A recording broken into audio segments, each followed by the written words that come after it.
For my personal endeavour, my concept was to make an interactive artwork that shows people the impact of plastic waste on the ocean.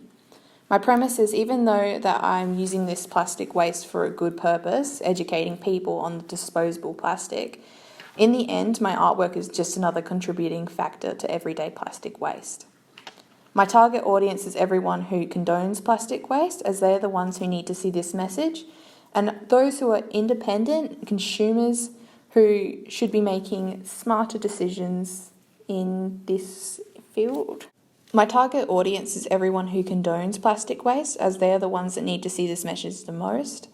Young people who are starting to be independent are people that I really want to speak to, because I feel like they are the ones that need to know what their purchases are actually doing to this planet. This is something I wanted to do because I feel like only now are we beginning to understand the impact that we are having on the world, and I think it's time that more and more people speak up and make this crisis become heard. I find that most of my inspiration comes what I find to be interesting in the terms of colours or detail in a particular object or artwork. One of my favourite artists is Camelia de Caro. Very hard name to pronounce, but she's a foreign artist who does these beautiful artworks that are just so colourful and light and bright. All her artwork has this certain feel to it. It's all very drippy, surreal, colourful. She works with a lot of pastels, which I really relate to, as I like to use colours that really complement each other and create a certain feel or emotion. Another inspiration for me that really helped and sparked my idea for my project was an image that I found that had a sort of chaotic and collage of junk. I really related to this, and I thought that this would be a great base point for what I wanted to create. One thing that I always like to do is work from myself. I had this painting that I had sort of finished, and I just really liked the colour palette I used in it, and I really wanted to explore working with those colours again, so I thought that it'd be a great idea to use that as inspiration for the jellyfish that I was going to create. One thing I always wanted to do from the beginning of the year, when all the projects were being outlined, was something along the lines of someone putting their head in something, being buried in the sand, something along those lines. And I thought that this was a great opportunity for me to not just bury someone's head in the sand, but create an experience where people are really being put into this space. I knew that I wanted my project to be very surreal and immersive and transport people into the ocean. This idea was very conceptual, and I wanted people to have an experience that they hadn't had before. So making a giant jellyfish that people had to stand in and look around was really something that I thought was going to work out great. I had to think of the type of vessel that I wanted this project to be, and I thought that a jellyfish really resembled something that I could use that would fit perfectly with my idea of someone standing inside a space. The number one thing I had to think about before even starting this project was how I was going to create this thing. The main thing I thought would work the best was if I used paper mache to create the shape that I wanted.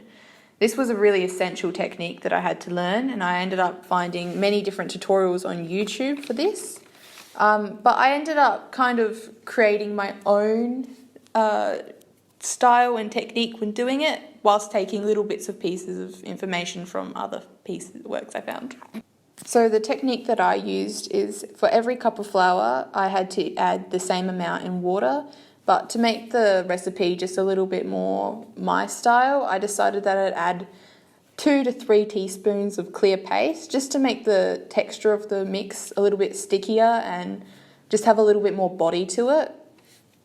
When creating the jellyfish, I had to think about the shape I wanted it to be. So I thought that if I used a giant exercise ball, that would create the perfect shape I needed to make this jellyfish. So before applying the mixture, I ended up covering the ball in plastic cellophane wrap, and that was a way for me to make sure that the object didn't get dirty and that I was able to lift the paper mache off easily once it was all dry and completed. When paper macheing, I had to soak strips of newspaper in the mixture and then lightly paste them on, overlapping each other slightly. I learnt from this process that it takes many hours and hours for this to dry. So I found that if I was working daily, I was able to get better layers and a better application. Because this was a conceptual art project, I had to really think about how this would affect people's idea on plastic waste and the experience that I was going to give people. One of the things I wanted to do was actually use proper plastic waste, and I had to do this by collecting it over a number of weeks. But I also, instead of just having random junk kind of in a collage, I wanted to make it look pretty so that way people would see it and think that that was really interesting and nice, but then realise that, oh my god, this is a ton of plastic. On the outside, my artwork just looked like a giant jellyfish. It was very pretty and inviting for people to come in, but once people actually came in and started noticing things, they would find out that there was, oh, that's a bottle cap, or that's a toothpaste lid, or a McDonald's cup, and they'd be able to identify that even though this was pretty, it was still a huge amount of waste. And because I use such identifiable objects that people just use every day and toss out without a second thought, they were able to identify with that and think, wow, that's my bottle cap, that's my waste, I do this and it's just tossed. It's a real reality shock for people to see how much waste you can really throw out. And with me collecting all that junk, that was only 3 weeks of junk. My feedback experience was really exciting. I found that people were really eager to step inside and look around. But the more that they started to look, the more that they started to realise that that was their junk and rubbish. They were able to pick out little bits and pieces. It was a collage. So going into my challenges and successes, I found that the main challenge that I had was because I had recently undergone operation, it was really hard for me to sit and do all the paper mache work. I think that if this situation hadn't have happened, it'd be a lot easier for me to do this, but it really showed me that I was able to do more than what I once thought I could. Another thing that was a big challenge for me was how time consuming it was.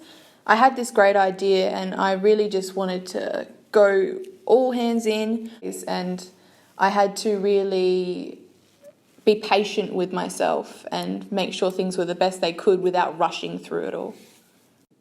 One of my successes was that because I am a perfectionist, I was really able to build and build upon each element in this jellyfish. I ended up creating so many different little pieces, and as it was time consuming, I feel like it really paid off in the sense of what the final outcome was. So being a perfectionist this time really ended up helping and working in my favour because I was able to focus on all the details to my work and just make it the best that it could possibly be. I tried to be very innovative with my project. I wanted to create a 3-dimensional interactive piece of work, and this was through the giant jellyfish that I was able to create an artwork that was meaningful and that my audience was able to take away a strong message from.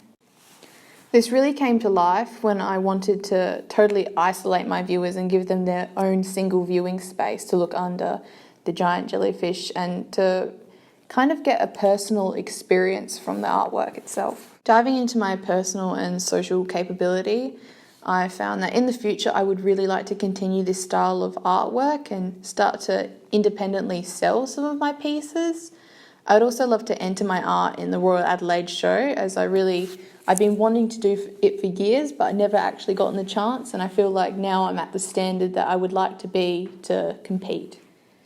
I found that the audience feedback that I got and how well received it was has really given me the confidence that I needed to want to share my artwork with a larger audience.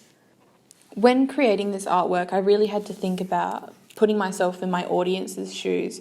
I didn't want to just slap the message in front of people's faces like a lot of nature and plastic waste companies and everything do. I just feel like it's too abrasive, and I wanted my audience to slowly figure out something and come to a realisation where they felt like they had been making a positive change by experiencing my artwork. Before going into my Artist Mind class, I'd never really known much about conceptual art, and I found that by exploring it and creating a few pieces that this is really my style of work. I've learnt through my artwork that it gives me a chance to relax and take a break from being in my own head and overthinking every day. I find that my art process is very mirrored to my life. I don't really have a set plan, but in the end, if I go with my gut, then it will turn out beautiful and I will be very satisfied. Looking at the final outcome of my work, I feel like I have really achieved what I set out to do. I set out to make an art installation that was conceptual and gave people something that they could take from it and experience. And I think I achieved my message of plastic waste and how we can put a stop to it. I think that at the start of the year, I was very stuck in my own head thinking that this is what I do with art. It's very 2D, portrait style, but exploring and deciding on different art, looking at different art installations, I found that not only am I able to resonate with it and see it in its beauty, but I'm actually able to create the same thing and to a standard that I really like. Found out that I'm a lot more versatile than what I once thought, and that I can create bigger and better things if I put my mind to it. This has inspired me in the future that I would like to turn my portraits into multimedia works that have an audience that can interact and explore and see and gain a message from. This artwork has given me a voice to make me share and explore and let people know what I think should be happening in the world and my concerns and worries, and help others experience what I want to say.